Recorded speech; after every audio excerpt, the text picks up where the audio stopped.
तुभ्यं नमः सकलमङ्गलकारकाय।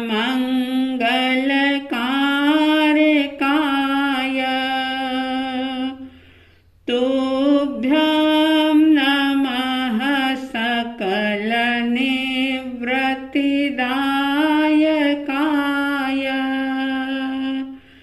तुभ्यं नमः सकलकर्म विनाशकाय।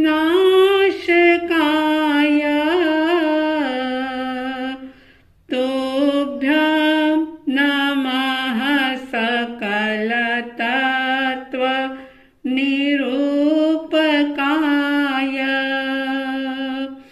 तुभ्यं नमः सकलतत्त्वनिरूपकाय।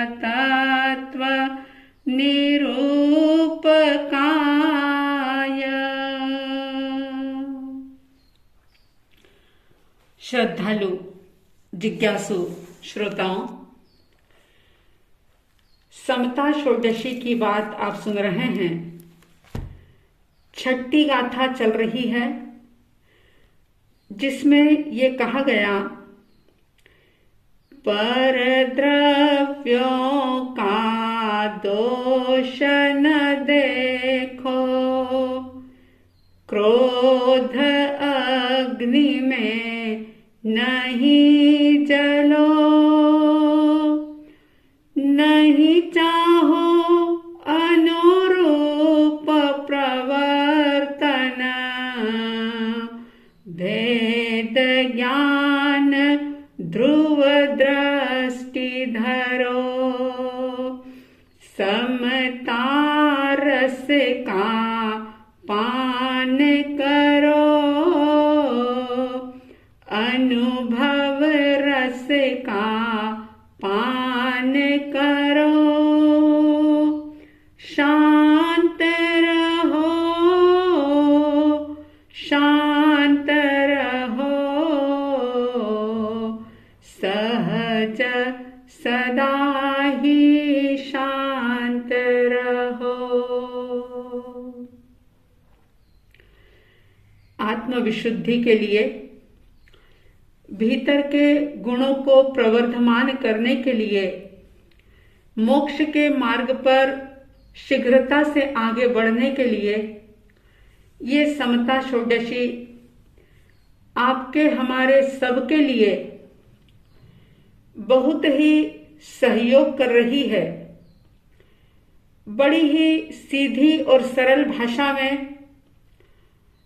जिन वाणी का सार इसके अंदर बता दिया और ये कहा कि पर द्रव्यों का दोष न देखो।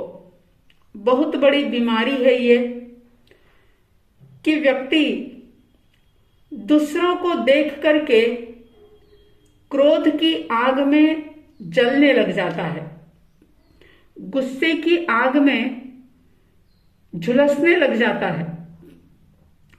और क्रोध न केवल आग है बल्कि ये बहुत बड़ा जहर भी है। इंसान वैसे तो अमृत पुत्र कहा जाता है, लेकिन जब उसके भीतर में क्रोध व्याप्त हो जाता है तो वह न केवल स्वयं परेशान दुखी होता है बल्कि सारे वातावरण को और अपने इर्द गिर्द रहने वाले लोगों की भी शांति को खत्म कर देता है। आपने सुना होगा खंदक ऋषि का नाम, जिनको स्कंधक ऋषि भी कहा जाता है। जीत शत्रु राजा के इकलौते पुत्र थे और उन्होंने 20वें तीर्थंकर मुनि सुव्रत भगवान की वाणी से प्रभावित होकर के परमात्मा की धर्म देशना को सुनकर के वैराग्य प्राप्त हुआ था उनको। और अकेले नहीं बल्कि 500 लोगों के साथ उन्होंने संयम अंगीकार किया था। उग्र विहार कर रहे थे, और दीक्षा लेने के बाद उन्होंने आगमों का, जैन सिद्धांतों का बहुत गहराई से अध्ययन भी किया था और ऐसा कहते हैं कि 500 शिष्यों के आचार्य वे बन गए थे।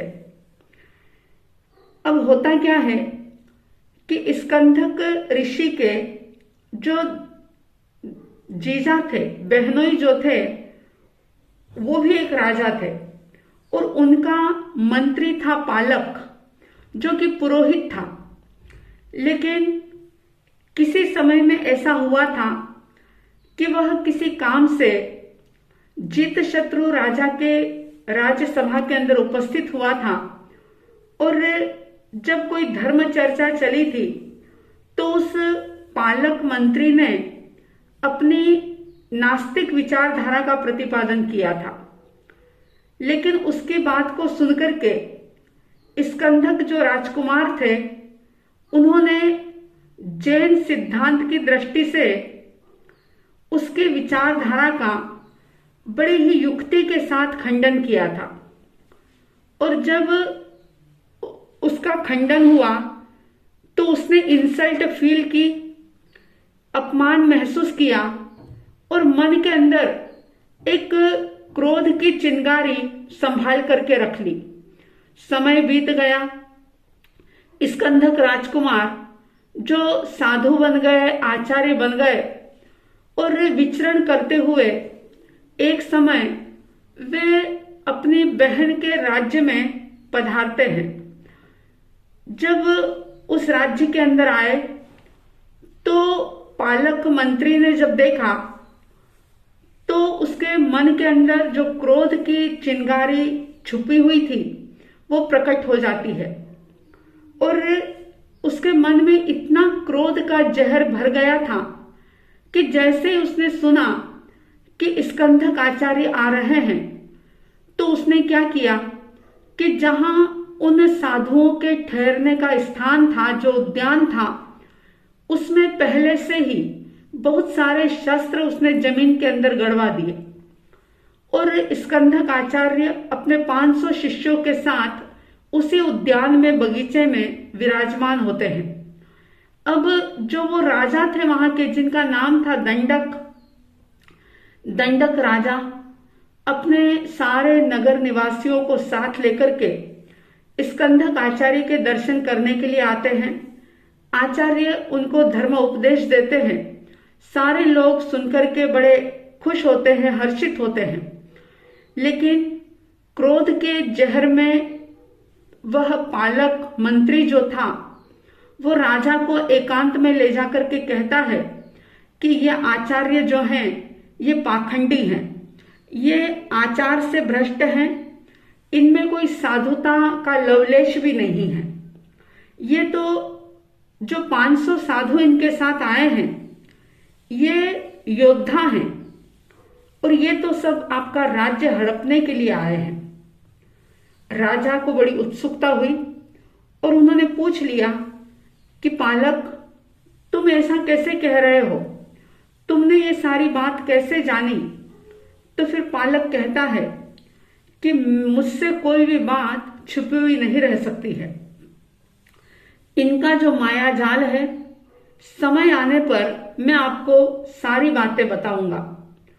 और ऐसा कहकर के उसने क्या किया कि किसी बहाने से साधुओं को दूसरे उद्यान में ठहराया और फिर जो जमीन में खुद के ही द्वारा गाड़े हुए जो शस्त्र थे उनको निकाल करके उसने उस राजा को बताया। और जैसे ही शस्त्र को देखा राजा ने, तो राजा को पक्का भरोसा हो गया पालक के ऊपर कि जरूर ये मुनि जो हैं, ये मुनि के वेश में कोई आतंकवादी हैं और ये निश्चित रूप से मेरा राज्य हड़पने के लिए आए हैं। क्रोध के अंदर राजा ने पालक को एक आज्ञा दे दी कि इनको जो भी दंड देना है इसकी जिम्मेदारी मैं तुम्हें देता हूं। और ऐसा कहकर के राजा अपने महल में चले गए। पालक तो यही चाहता था, क्योंकि द्वेष क्रोध की अग्नि में वो जल रहा था। उसने एक घानी मंगवाई और स्कंधक आचार्य के शिष्यों को एक एक करके उस घाणी के अंदर डालने लगा, पीलने लगा उनको। कल्पना कीजिए कैसा वो माहौल होगा, कैसा वो समय होगा कि एक एक ज्ञानी ध्यानी तपस्वी मुनिराज को घाणी में पीला जा रहा है। और खंदक ऋषि, खंदक आचार्य जो थे, वे अपने सभी शिष्यों को उपदेश दे रहे हैं, अंतिम समय में संदेश दे रहे हैं कि हे मुनि, तुम्हारी साधना की एक कठोर परीक्षा है। इस समय में तुम अपने आत्म स्वभाव से बिल्कुल भी विचलित मत बनना, पर भाव के अंदर बिल्कुल भी प्रवेश मत करना। ये पालक तुम्हारा शत्रु नहीं, बल्कि तुम्हारी मुक्ति की साधना में ये सहायता करने वाला तुम्हारा मित्र है। यानी पर द्रव्य का दोष तुम मत देखना, इसकी गलती को मत देखना। और इस प्रकार से मुनिराजों को एक एक करके उन्होंने सबको संदेश दिया, उपदेश दिया।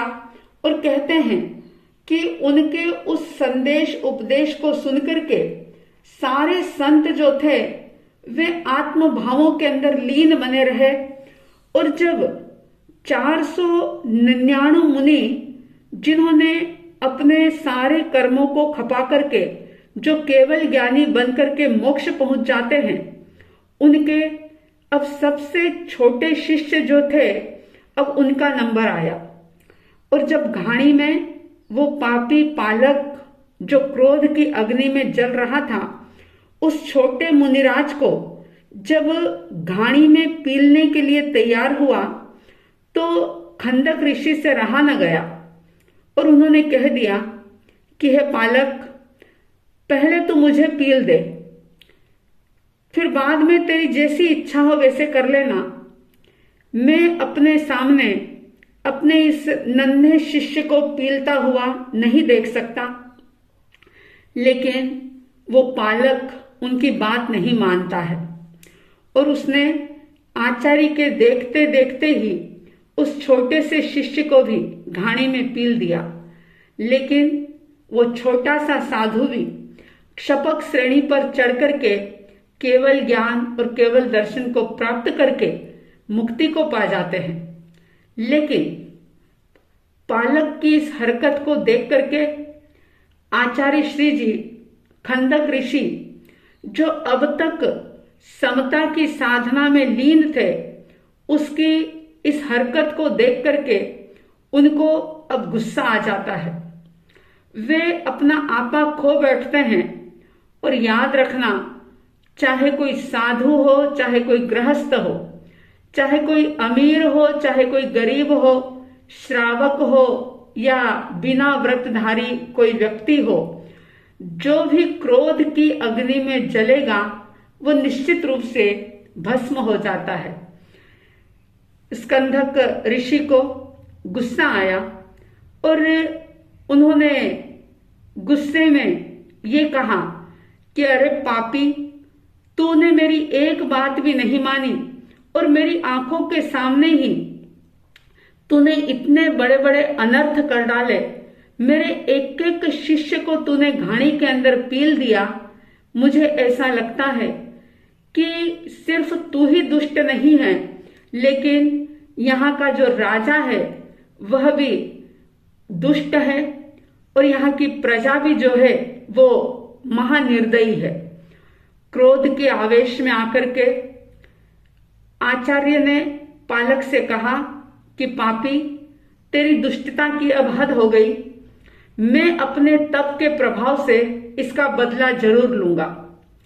क्योंकि जब व्यक्ति क्रोध के आवेश में आ जाता है तो वह गुस्से में समुद्र की तरह बहरा बन जाता है और आग की तरह बहुत जल्दबाज बन जाता है। उसे विवेक नहीं रहता। और कहते हैं कि क्रोध के अंदर आकर के स्कंधक ऋषि ने एक निदान कर लिया कि मैं इससे बदला जरूर लूंगा। और उसी भाव में उन्होंने अपने इस देह को छोड़ा।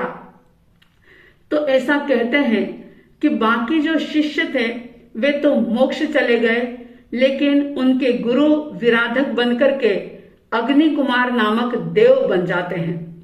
और अग्नि कुमार देव बनकर के उन्होंने उस पालक से, उस राजा से क्रोध के आवेश में आकर के बदला लिया। बहुत लंबी चौड़ी कथा है, लेकिन अभिप्राय सिर्फ इतना है कि जब व्यक्ति क्रोध की आग में जलता है तो किस प्रकार से नुकसान करता है, अनर्थ करता है। तो ये समता षोडशी की छठी गाथा का दूसरा चरण कह रहा है, क्रोध अग्नि में नहीं जलो। चाहे कैसी भी परिस्थिति आए, लेकिन अपने आप पर कुछ कंट्रोल करना सीखो। क्रोध की अग्नि से दूर रहो। आप हम सभी राग और द्वेष को दूर करते हुए क्रोध के विष से, जहर से, क्रोध की अग्नि से अपना बचाव करें। ऐसी साध्वी द्वय की तरफ से हार्दिक शुभ मंगल भावनाओं के साथ जय प्रभु महावीर, जय गुरु आनंद।